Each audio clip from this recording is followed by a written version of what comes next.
As we approach the end of the year, it's the perfect time to reflect on our personal growth and well-being. If you've been feeling like you haven't quite reached your goals this year, don't worry, it's not too late. Today, I'm sharing 10 practical and healthy ways that you can transform yourself before the year ends. Whether you're looking to boost your fitness, improve your mental health, or just feel better in your own skin, these are some tips for you. Hey guys, welcome back to my channel. My name is Toyosi and I'm going to be sharing with you 10 ways to improve yourself before the end of the year. Okay, so the first tip I'm going to be sharing with you is setting realistic goals. The key to transforming yourself is having clear and achievable goals instead of broad solutions. For example, get fit, eat healthy. You want to focus on more of a specific objective. For example, I'm going to exercise 3 times a week, or I'm going to start eating more lean meats. A tip that can help you with keeping these goals and reminding yourself of these goals is writing them down. This can help you with reinforcing your commitment and also reminding you of the goals you actually set, because sometimes you can set yourself some goals and then you actually completely forget about them. Now let's take a closer look in how we can set these realistic goals.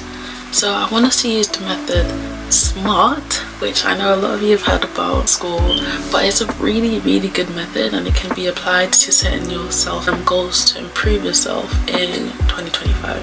SMART stands for specific, measurable, achievable, relevant, and time-bound. This method provides a clear structure on your goals and helps you to reach them more effectively. Your goals should be clear and specific. So instead of saying that I want to be fit, define what fit means to you. For example, you can say that I want to run a 5k race. The more detail you write into your goal, the easier it is for you to achieve it and know exactly what to do to achieve this goal. Next is measurable. You want to make sure you have a measurable goal so that you know when exactly you've achieved it. So if we continue with the running example, you might want to measure your progress by tracking the distance that you run every week, or even how long it takes you to do these runs. This can help you actually see yourself progress, as well as keep you motivated so that you continue to stick to this goal. Next, we have achievable. We don't want to set a goal that is completely unrealistic. It's really good for us to have really high goals for ourselves. However, you don't want to set a goal that isn't really achievable. Reason for this is that you can end up being frustrated because you set yourself something that isn't really realistic. So then you're not as motivated and you won't want to continue trying to pursue your goals. So an example of this, if we keep with the running example, is that if you've never ever ran before, you don't want to set yourself to run a marathon in a month. I mean, maybe if you're a superhuman and you can achieve something like that, but if you've never ever run before, it's going to be really difficult for you to achieve that goal, especially as an average person. Instead, you can increase the time for the marathon. So you could say that, oh, I want to run a half marathon in 3 months or 4 months, for example. That's something that's actually more achievable, and you won't feel deflated and unmotivated because you've not set yourself a goal that isn't realistic. Next, we have relevant. So you want to make sure that your goal actually matters and aligns with who you are as a person. You have to ask yourself, does this goal fit your overall vision that you have in life? Does it actually suit you? For example, in terms of improving your health, running might not be for you if you're not trying to improve your endurance or stamina. For example, maybe you want to do weightlifting, so setting yourself to do strength training would be something that's more relevant for you. And finally, we have time. Have a deadline for your goal. This creates a sense of urgency so that you don't kind of push your goal to the side. If you kind of just set a goal without a time limit, you won't feel that slight pressure that you need to push yourself to achieve that goal. Also, setting yourself a timeline can allow you to break it down into small parts so that you know where you should be at certain stages. For example, you could start with running 10 minutes a day for the first week and then add on week by week until you can run that half marathon or full marathon, whatever you set for yourself. Okay, moving on to our second point, we need to prioritize our nutrition. What we eat plays a huge role in how we feel and how we function day by day. Instead of drastically dieting, doing all these yo-yo diets and things that don't work, try incorporating things like more whole foods into your meals.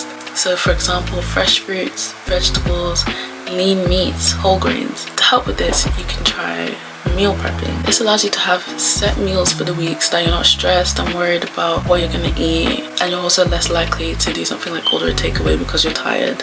If you've meal prepped, you have a meal ready to go, you just heat it up, whether it's in the microwave or the oven, and you're good to go.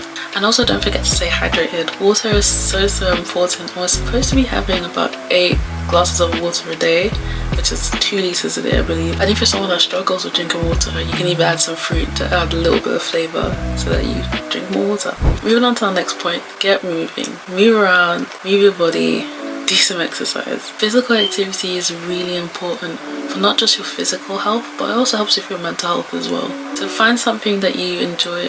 For example, it could be dancing or going for walks, maybe joining a local sports team, doing something like tennis. If you're not sure where to start, a good tip is to think about what you used to love when you were a child. For example, when I was younger, I did netball.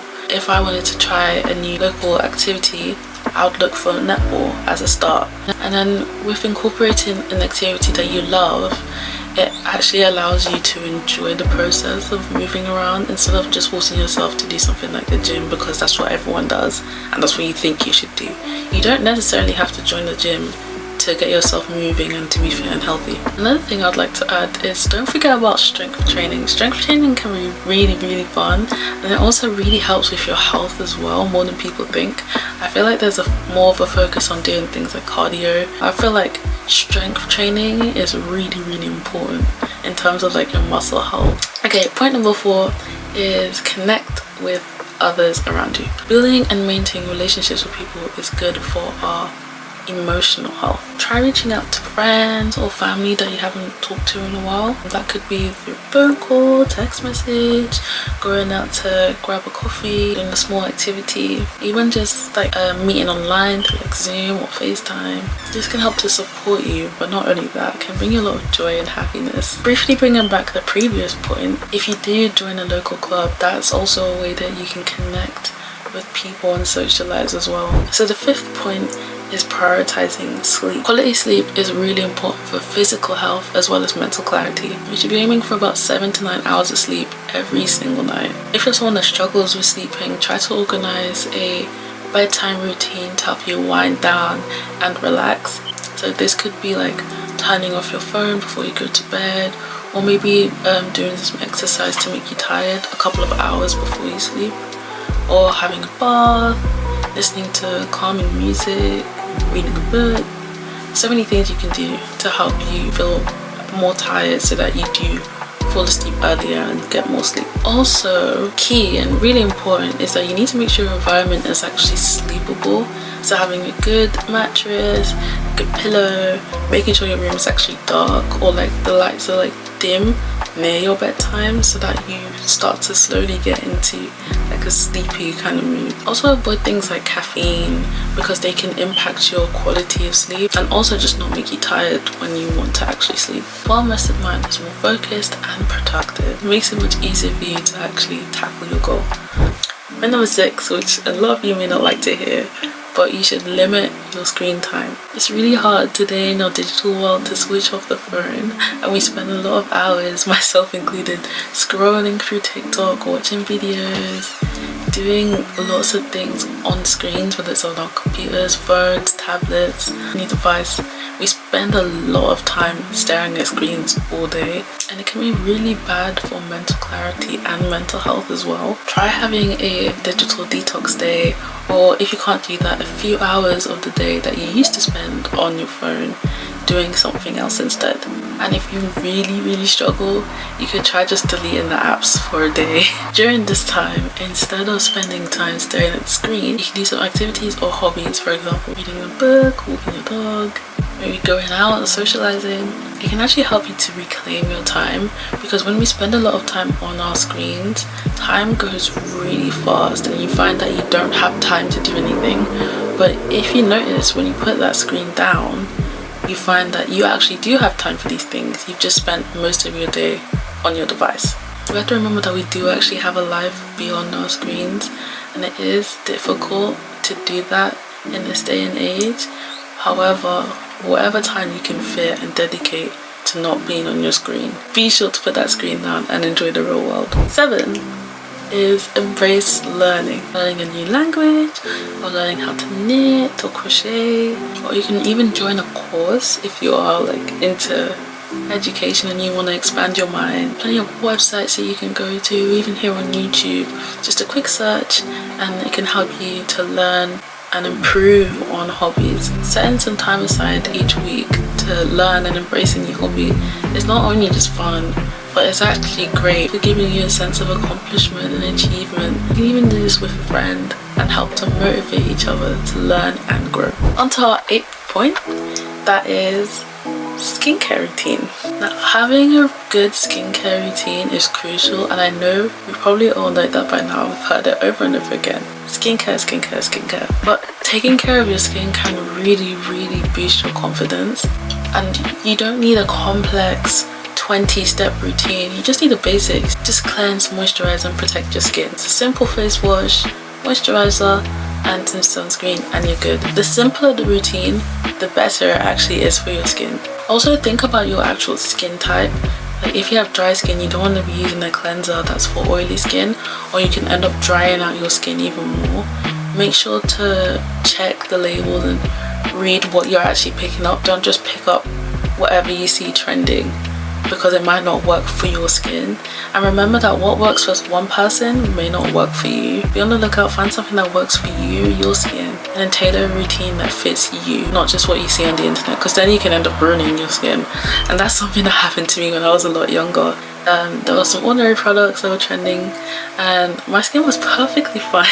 It was perfectly fine, but I just thought I wanted to try it out, and it really destroyed my skin. I was breaking out, my skin was just really discolored. It was just not good. So as someone who's been through it myself, I'm telling you guys, please don't just use what's trending. Actually test and see what works for yourself, for your specific skin, your own skin, not just someone with a similar skin type. It can help, but don't just rely on that, and don't be discouraged if it's not working for you, even though you seem to have the same skin type. Something that's really important is that you need to be consistent with your skincare routine. You can't just start a routine and then do it once a week and then complain that your skin's not improving. You need to actually be dedicated and do this routine every single day, otherwise you won't see a difference. And then also remember that products can take a long time to work. Like, trying a new serum might not work in a week. It might actually take like 3 months to see a difference. So just be consistent so that you actually see the difference in the product. Okay, on to our 9th point, and that is to reflect and adjust.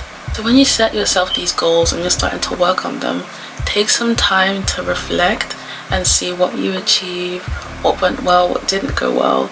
Also reflect on your previous goals that you may have set on in the past to help you set better goals for yourself in the present and future. You can then make adjustments to your goals based on your experience. You should try journaling your experiences to better help you remember, so that when you do want to reflect, you have an accurate reflection, and then you know exactly what happened, where you can go from there, and then what was successful and what works for you that you can continue to do and improve on. And we have to remember that transformation is a journey, and it's actually okay to change on what you started for yourself. You might find that a goal that you thought was achievable actually wasn't achievable, and you just want to tweak it slightly or adjust it, or maybe even completely remove that goal if it's not suitable for you anymore. We have to remember to be kind to ourselves in this process, and that every step that we take, whether it's a small step back or a few steps forward, contributes to overall growth.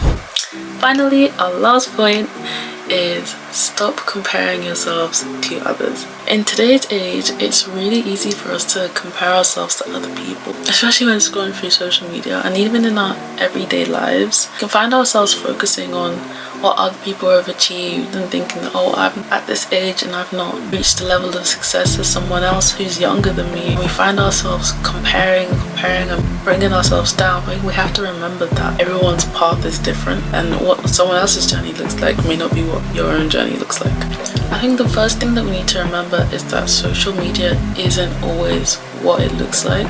Things are filtered, things are staged. It's not always reality like it's portrayed to be. And we have to remember that people always tend to show the success and the happy moments. It's quite rare for people to show their downside. There are people that do that, and we're grateful for that. But you have to remember that not everyone is showing every part of their lives, and this can actually alter our perception of life and create an unrealistic look on what life should look like. Instead of measuring your progress and your success based off of someone else's life, you should focus solely on yourself. Celebrate your achievements, look at where you went wrong, look at where you went right, but make sure to focus on yourself only. Don't compare yourself to anyone else to measure your success. When you stop comparing yourself to others, you free yourself from unnecessary pressure and allow yourself to embrace your own individuality as well. And the shift in mindset can lead to self-acceptance on a greater level, and then ultimately it can transform your journey and make it much more enjoyable.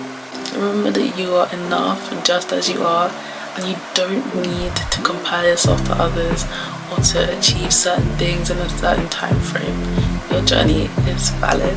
Thank you guys for joining me today. Remember, it's not too late to make improvements on yourselves, and I hope you enjoyed these 10 tips. Comment down below if you have any extra tips that I may have missed out on or you think could be helpful to anyone else. And I hope I inspired you to start your transformation journey. It's not too late, even though today when I'm filming this we have 2 months left to the end of the year. And whether you stumble across this video in a couple of weeks or even like 2 weeks before the end of the year or a week before the end of the year, you still have time. Found this video useful, please give it a thumbs up and subscribe if you want to see more from me. I'll see you guys next time. Bye.